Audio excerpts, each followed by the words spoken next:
Hello, Pradip. Great to see you. So I've known Pradip for many years. He is a photographer, as we know. He's a teacher. He's an author. He's a Guggenheim Fellow. He's also a barista and a cocktail connoisseur, if I may say, from firsthand experience. As a professor, though, at the University of the South in Swanee, he has really transformed the art department there, bringing in a lot of state-of-the-art facilities, making, in my opinion, this small and really refined department, one of the best departments for undergraduate studies in photography in the United States. Much of Pradip's work considers the experience of loss and how it can be used as a catalyst for regeneration. And this is a major part of what we'll be talking about, what he will be talking about tonight. He has long been working in rural areas, in different communities in Haiti, in Tennessee, and also in Tanzania, bringing communities together with photography. His works have been exhibited worldwide and also held in many collections, such as the Art Institute of Chicago or the Victorian Albert Museum in London. And we had the really great pleasure of working together with him 3 years ago at the third Ray Triennale. Our theme was extremes. Pradip's work we showed was The Third Heaven, and this was in our exhibition, which was dedicated to extreme environments. Pradip's talk tonight, though, will really concentrate on his latest 2 publications. Of course, the Platinotype book, which has come out recently, Platinotype, Making Photographs in Platinum. And thank you for that beautiful Imogene Cunningham image on there. The platinum and palladium with the contemporary printing out process. Of course, this is a long time collaboration and cooperation with the brilliant chemist Mike Ware, and we're so happy that Routledge Press has brought this out. And of course, the other publication is something completely different as far as looking, because it's will be a beautiful publication called From Where Loss Comes. Pradip, I'm going to turn the word over to you now. So I just want to, before I go further, I want to thank the entire FFF team for arranging this talk. The work that I'm going to be talking about has been made over about 3 years and has received the help and guidance of a lot of people and organizations. I have an ending slide that lists all of them. But most of all, I must thank my dear friend, Sarah Mwaga, without whom none of this would have come about. And she very sadly passed away at the beginning of this year. So this work is dedicated to her, as will the book be. And I'm going to show you in the next few minutes the entire sequence of photographs that are in the book, From Where Loss Comes. The images are scans of actual platinum-palladium prints made on vellum paper and made from original 8x10" negatives. Now, I say this because the process, the material, is deeply intertwined with my experiences and ideas and my vision, hence the title of this talk. It was a while back, in the summer of 2017, when Sarah said to me, we were sitting in the courtyard of a hotel in Dodoma in Tanzania, and started talking about her work as an activist. And she said, so much pain goes covered. I want your photographs to provide an eye, another way of opening what is felt in isolation. And she was talking about the private pain and suffering of female genital cutting and mutilation. It's a sacrificial practice, actually, but it is also about protecting community and guarding against chaos. Now, this doesn't sound easy, you know, it's very complex. And I ended up making a work that is not just illustrative of what I considered then and still consider an unacceptable practice. The book is also a personal narrative, and it is a comment on a deep human problem. And it is a book about photographing with love.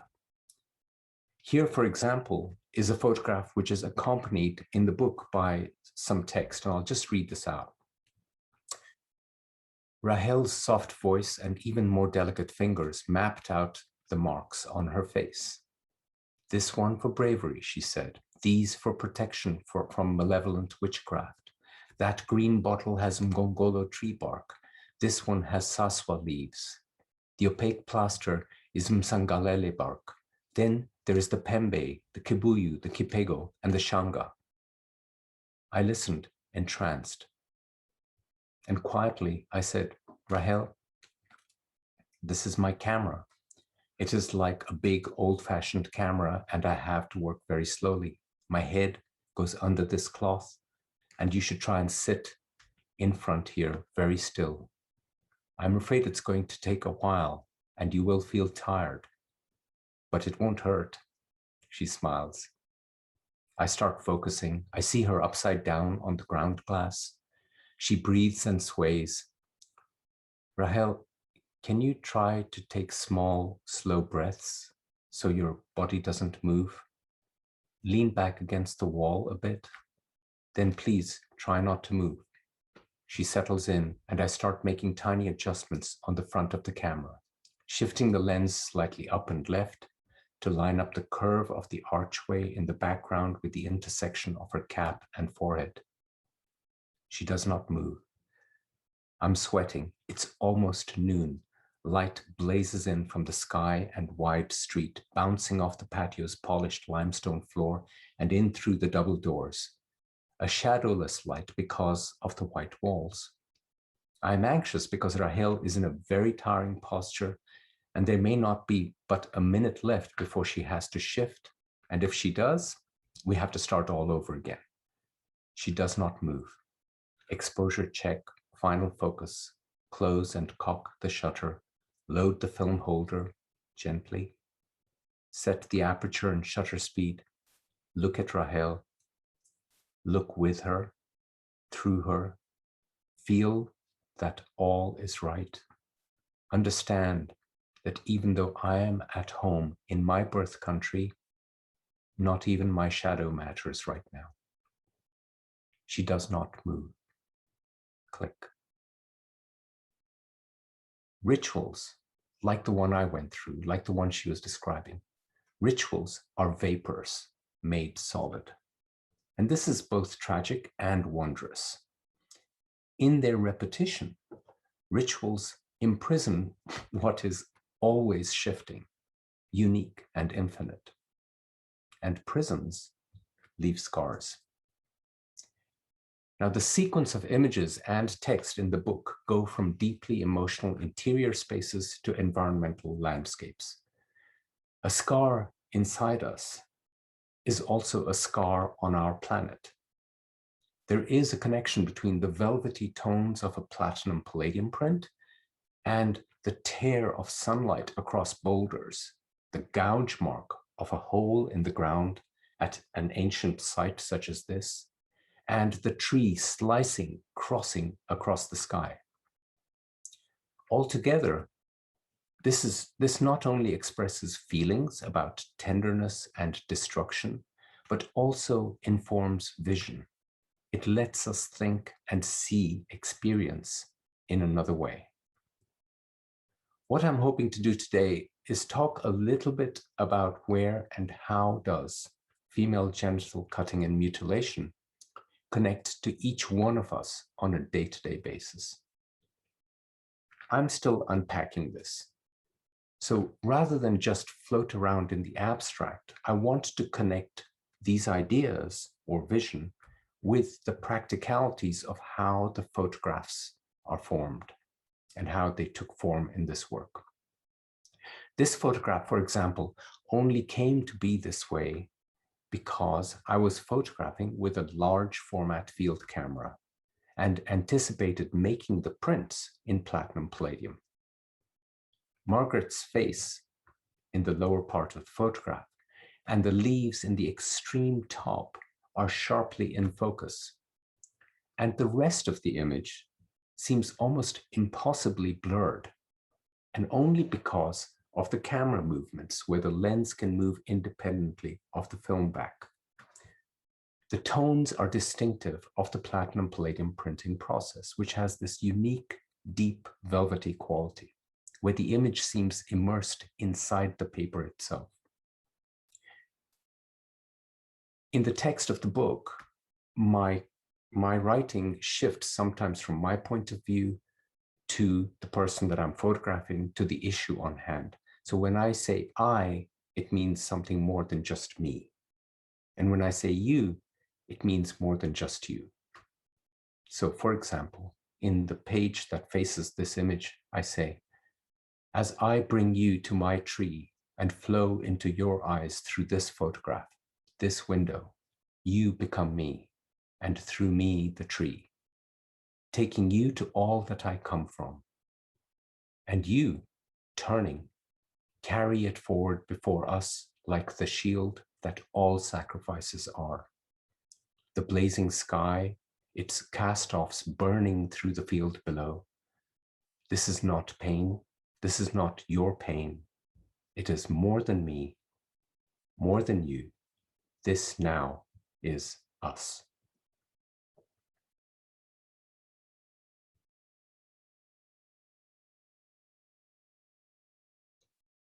A narrow band of clarity presents itself, photographic focus. It flows across their faces.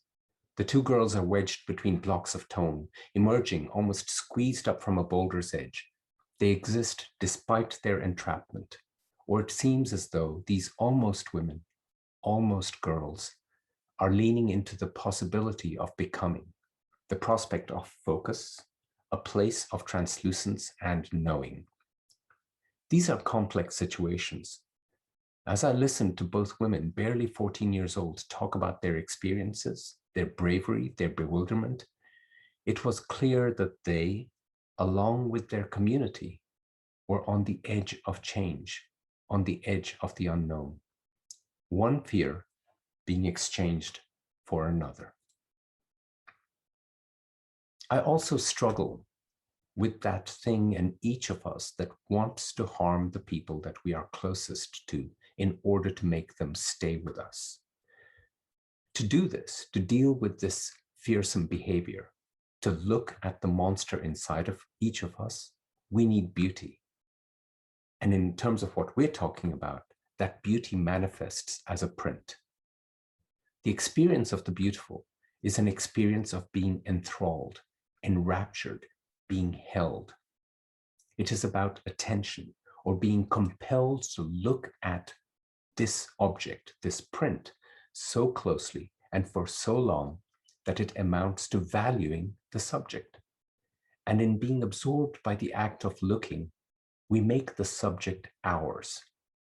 And so the print, the book, is something to be held, discussed, attended to. And this applies to all work. We need to pay attention to the way we make things physical. I hope that it is this kind of sustained attention that builds sufficient energy for us to excavate the links between loss and love and begin to answer perpetual questions about what it is to be human. I want to explain also what I mean then by materiality, the physical things we deal with, work with, live with, not only affect our actions, but they affect meaning and thinking and understanding.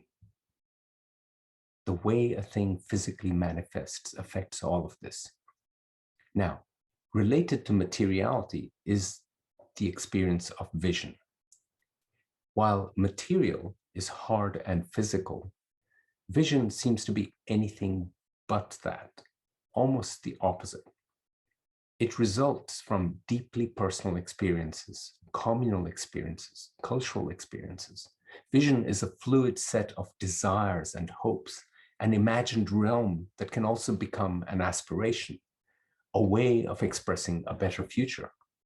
And the moment we act on expressing vision, like making something out of vision, we deal with materials and materiality. And the moment we deal with materials and materiality, we affect our vision and our understanding. We create a looping system.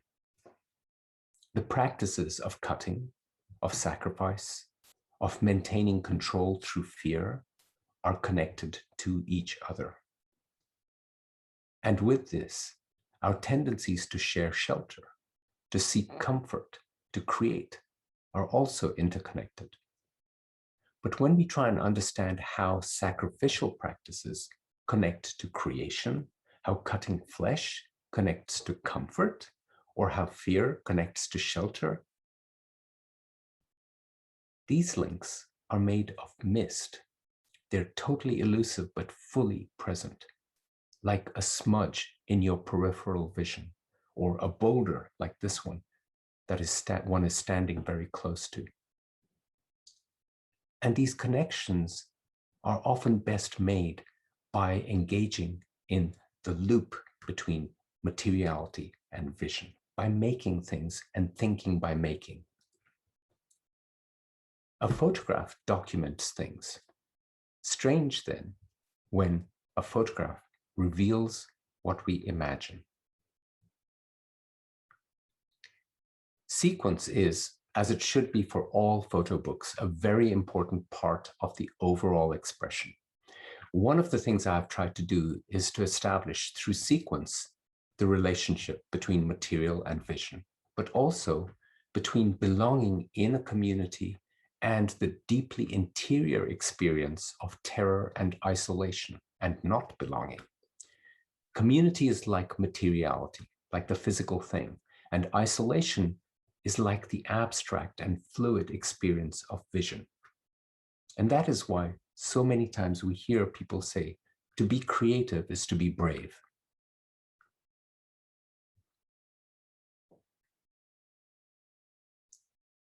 The cow horn in this picture on a goat skin. It is not clear how one emerges from the other or the two merge into one. Which contains which? The horn storing potions or the goat skin enthroning living flesh? Both are gatherers of scars. The photograph, as a container, gathers darknesses of both things and scatters them into rays of light across the upper portion of the frame. And this is the same goat skin.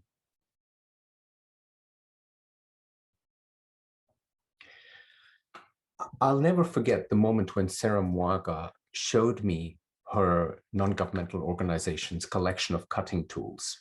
And here is one such tool. So it gives you an idea of scale. That pencil, it's fairly small.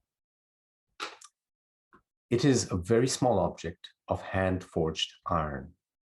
There is this other way of working with and thinking about materiality that I feel is special to photography. The materiality of what is photographed includes light, and it includes the tension between subject and object, between truth and fact. I wanted to photograph this small object as if it was a monolith, huge, vast, almost like the cosmos itself. Not only does it stand as a tool of horror, but also as a tool of survival. I decided to light these tools carefully, to have a plain but energetic and luminous background, to make it feel not only like an internal screen, but also to evoke the fascination of looking at some distant planetary surface. I wanted these objects to appear out of the sky, to appear such that I forgot about my body. And as I said, these tools are very small, and as I photographed them, they seemed to become less threatening until I was shown this. Something that was very much a part of our Western lives, and I was filled with horror. It is strange and something to learn from that the reaction of horror often comes from something we already know. And in this case, Aziza's most preferred cutting tool, it was a Western shaving blade. The blade, as a capitalist product, becomes the colonial monolith, a tool for the removal of sexual desire, as a way of losing a part of oneself in order to ensure that the social and familial mesh is sustained, a tool for a sacrificial practice. FGMC is wrong, not only because it harms the bodies and psyche of mothers, wives, and daughters, but also because it rips the psychological fabric of communities, the very thing that it is purported to preserve. What it does is perpetrate violence. I also have to think about the matter of explicitness as a photographer. Explicit content can shock and horrify, but it also turns the tragedy of others into spectacle. Neither genital pain, gender-based violence, or environmental crises are spectacles. They come from behaviors that we are all complicit in. Hence, I felt like my photographic sharing has to be gentle and kind, and come from a poetic expression rather than a literal one, from the implicit rather than the explicit. And I really have struggled with the complexities of this work. There are many things at play here, and the more closely one looks, the more complex things become. My hope is that a book such as this will actually start conversations.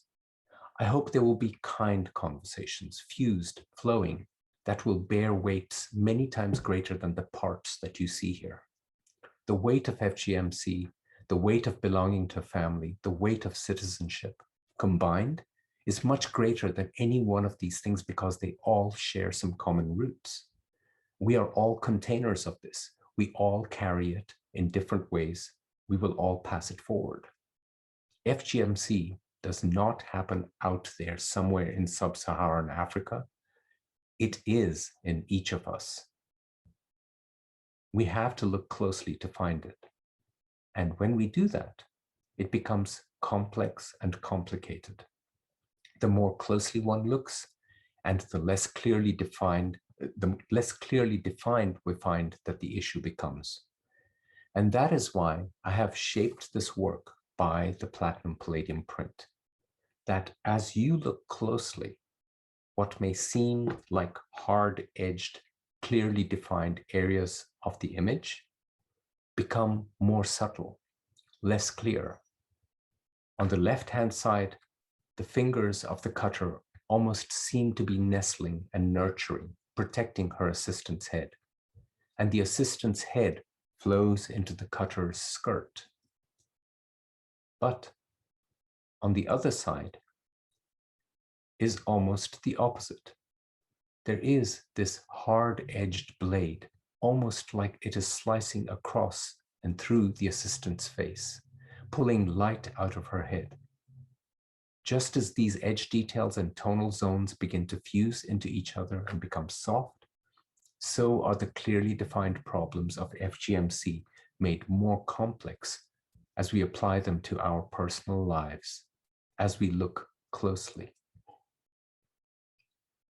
The hands at the center of this image are blurred and arranged to be out of focus through the camera movements.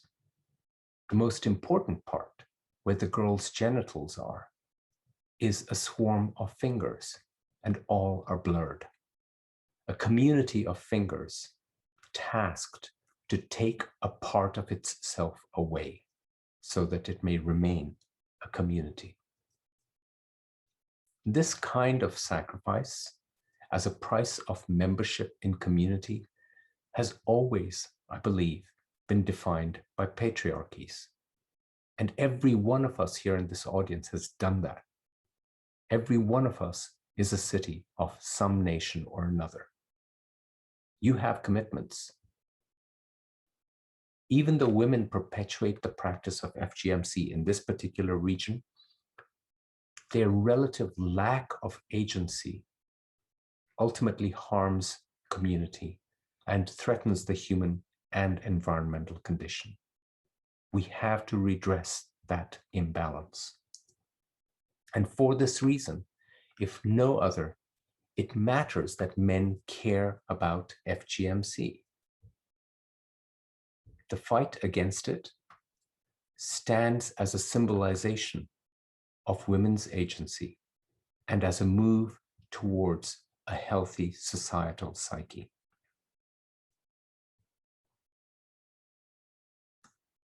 Loss is something that is always familiar. We all know it. It is always unique, it is singular, and it is solitary.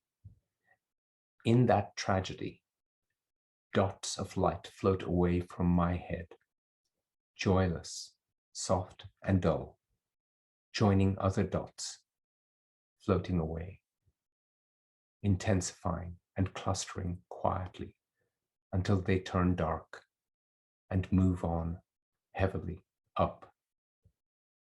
My heart, my loss, like the sky, sheltering everything with nothing.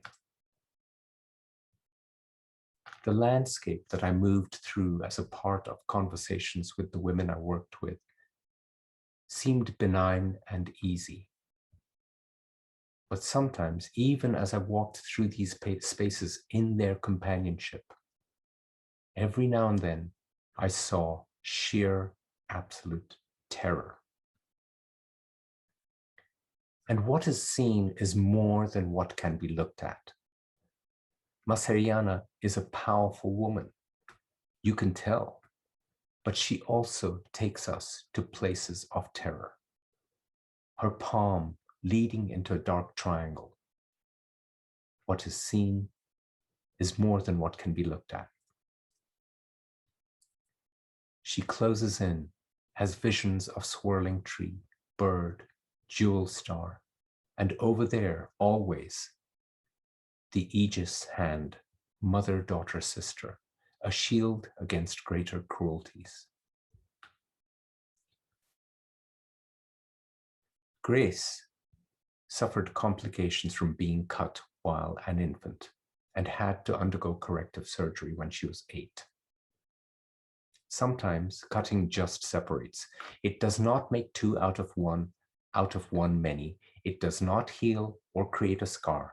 Sometimes cutting cuts down, deep, sideways, separates. It never lets go of the body. It demeans and diminishes the vastness of innocence. It rolls and aches, where horizons become walls, tossing your body like a tethered reed in a constant gale, frozen in solitude, and always trembling in the same place.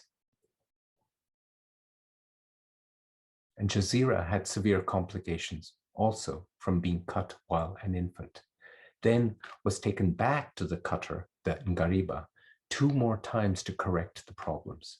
And finally, when she was about 8, she had her 4th corrective operation in a Western hospital, where she met Grace Robert, who was there for similar reasons.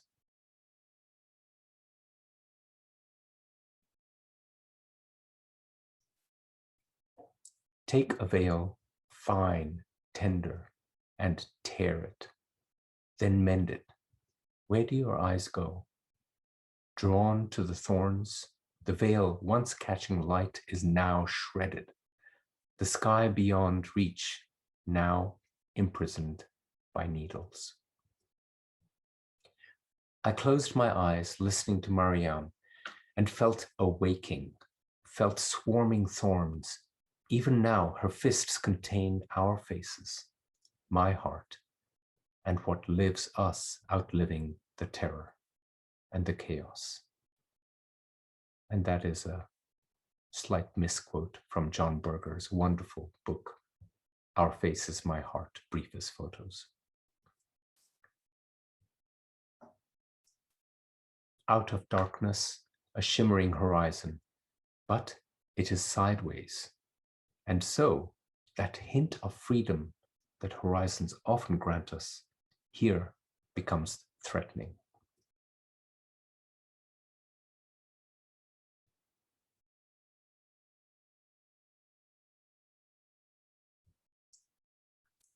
Can we release our own hurt by inflicting hurt on others?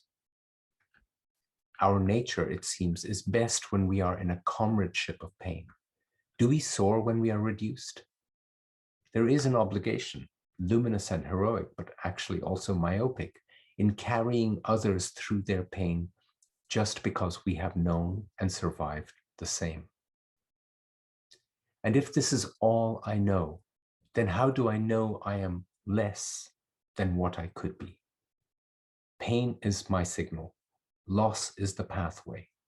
Outside this passage, my body crumbles.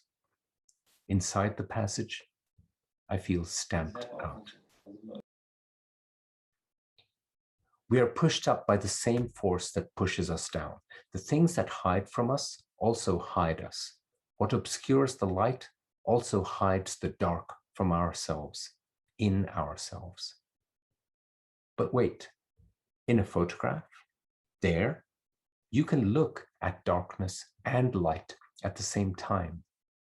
Time hides, and space, hidden. Love is in the same moment and hides you as you and me as me, all in the sameness, enmeshed.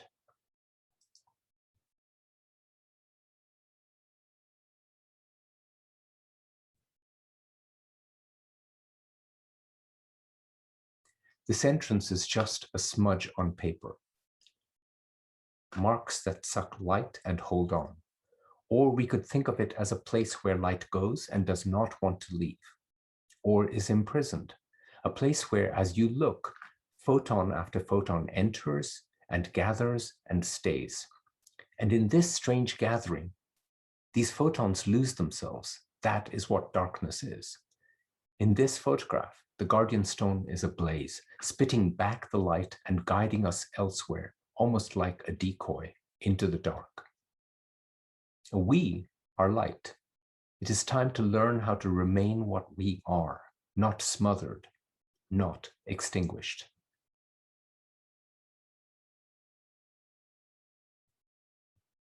I am told that there is nowhere for my scream to go but deep into our roots. Our silence is the first mark of valor, our sisterhood the second, our songs, our sufferings the third, the fourth. More marks that are parts of being apart. Meanwhile, our men, amongst these parts and of these parts, subject our singularity to their enjoining.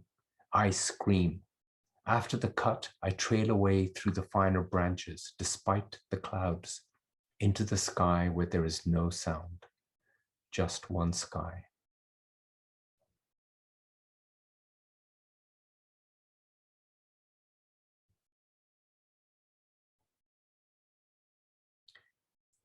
We fear formlessness. In our ties to one another, to mother, brother, father, daughter, sister, neighbor, kin, guest, host, we form our bodies, ourselves. Agreeing about these ties, believing in them, we lay down an assurance of our survival. In agreement, we give form to order.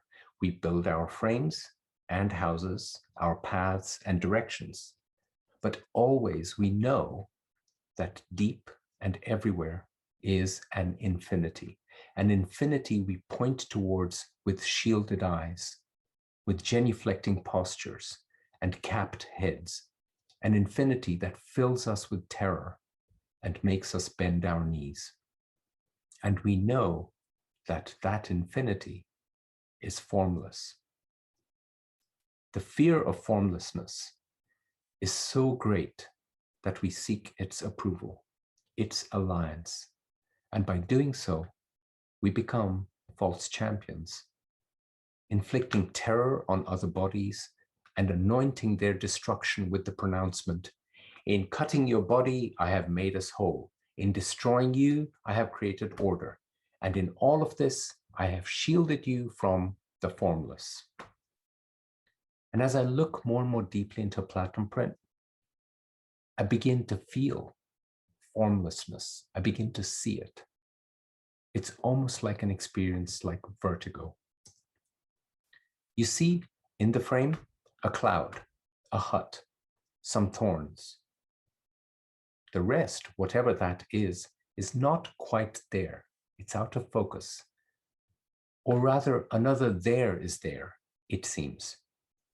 A cloud, the pointed thatch of the roof, the pinprick of thorns, all sharp and clearly within the frame of focus, which is different from the frame of the picture.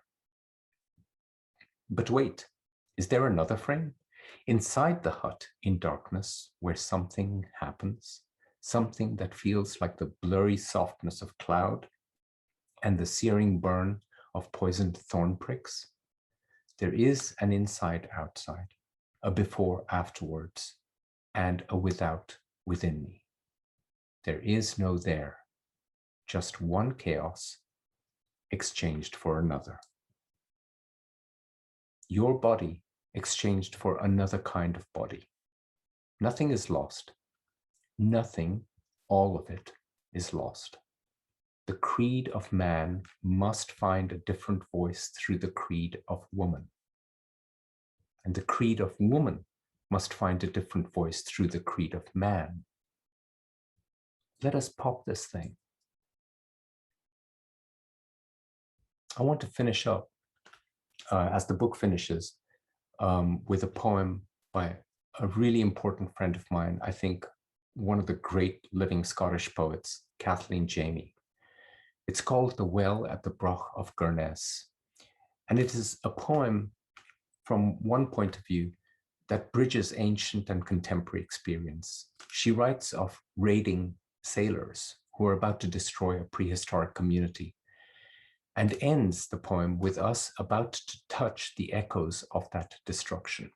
In many ways, I feel this poem is like my experience of looking at a platinum palladium print, where I begin by seeing the overall picture, and by the time the print coaxes me to look more and more closely, I end up seeing and feeling something ancient.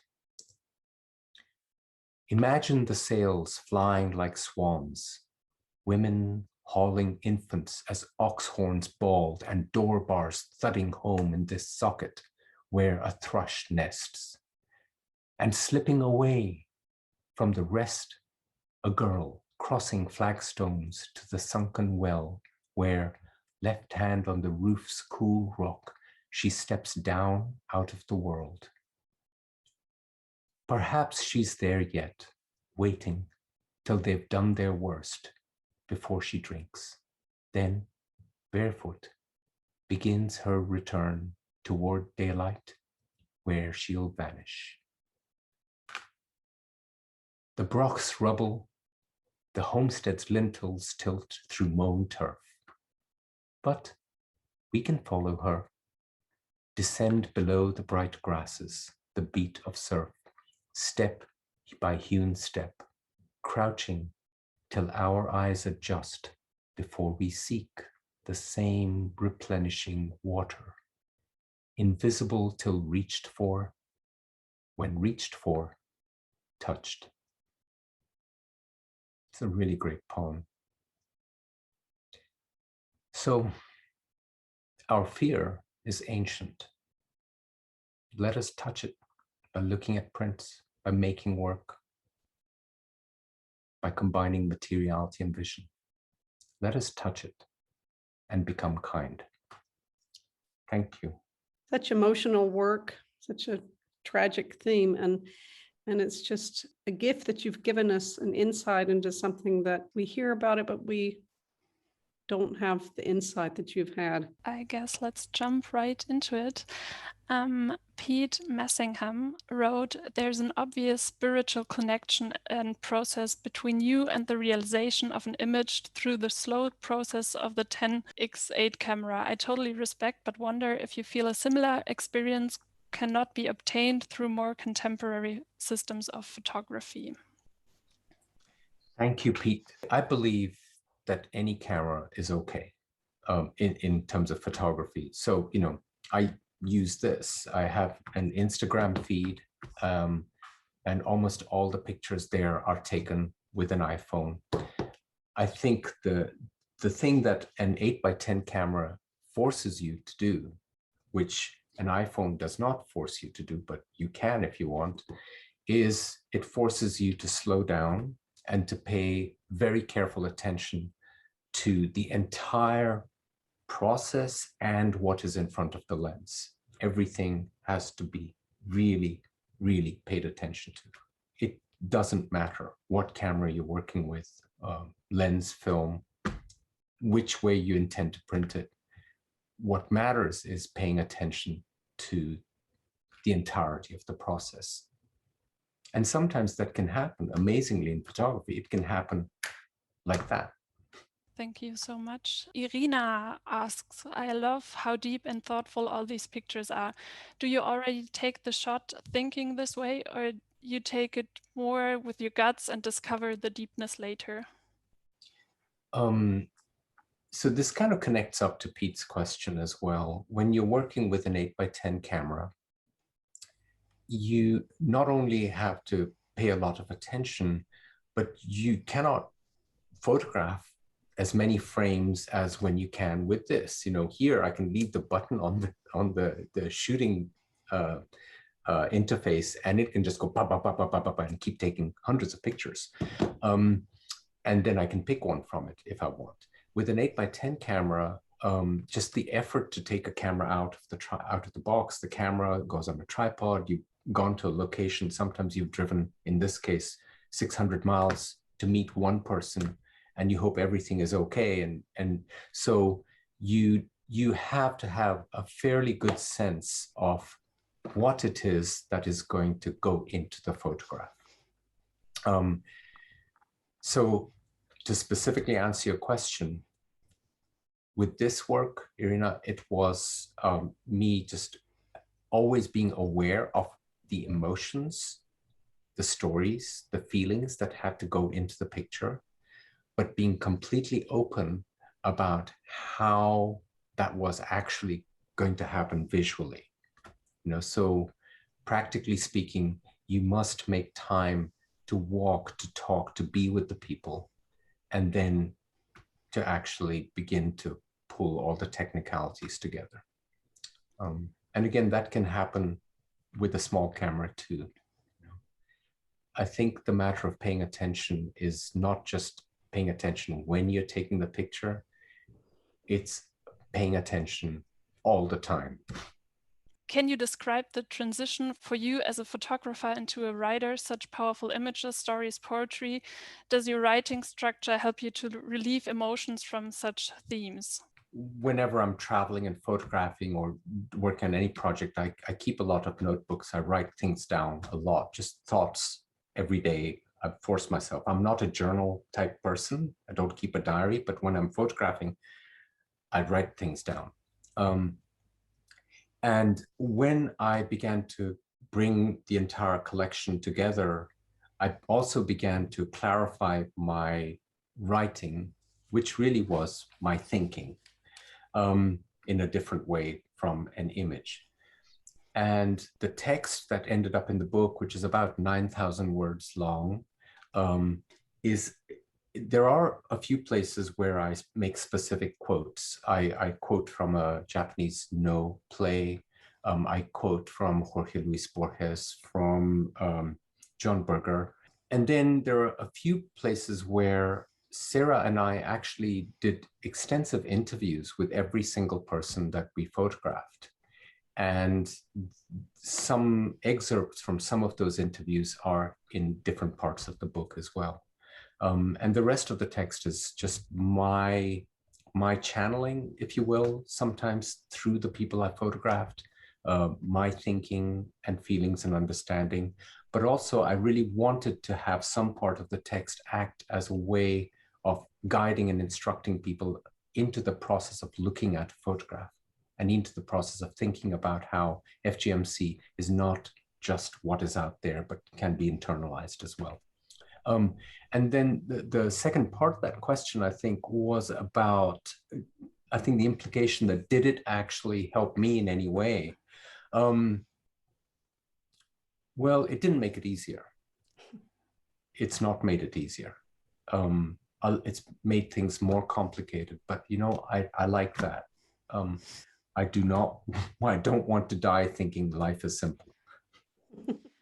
Is there anything that you are still trying to understand after you finished From Where Lost Comes? Yeah. So I'm thinking about having begun to understand where it comes from. It's just inside all of us. We feel a sense of loss all the time. But what I've come to understand is I think it is a natural human reaction that when you lose something, you want to take something back from somebody else or that same person. We have this tendency to be revengeful, vindictive, to not say, oh, it's okay, take it, it's okay. Right? And so where I'm left with right now is grappling with the experience of having something stolen from you. How did you, as a male photographer, earn the trust of this community of women? Did they meet you with any shame or a sense of pride? I think most of all, it was a sense of sharing.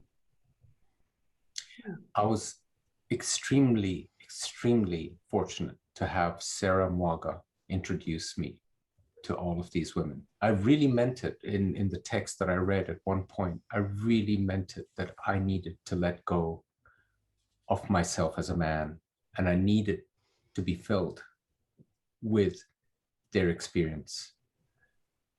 But I also needed to be really aware of what I stood for in their eyes. The work that we did, I see at one level as only collaborative. They all wanted to not just be photographed, but in many cases, they wanted to show me how things were done. That's why there are several photographs there that are reenactments of the practice of FGM, the ritual, their rituals, which were very private.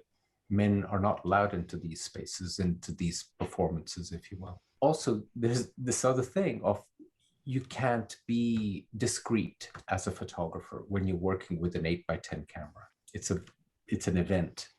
Every part of it is a staging.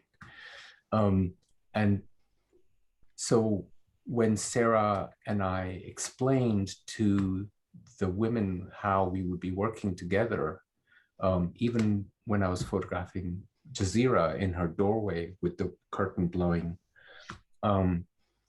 there was an absolute openness, a kindness that I felt like being given a huge gift, you know, and I always try to respect that. I hope I have. And they have seen this work. They all know it. They all signed off on it. Thank you so much. Yeah. Maybe another question to your platinum and palladium prints. What does the platinum and palladium print mean to you, and how do you choose when you will use it? I've done a lot of work in Haiti, especially, which was shown at FFF, which is in color. And some of it was in black and white. It was all printed digitally. But when working in black and white, I always prefer to work with platinum palladium. There, I have this here. There is something special about that tonality.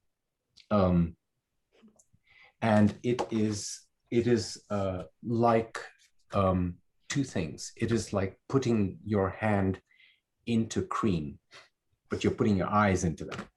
And it is also like being like in Lake Baikal, where the water is so clear and so deep that they warn you that if you float on the top of Lake Baikal, you actually could feel dizzy, vertigo, because you can look so far down. And a platinum print's like that, you know, it just holds your attention. That's it.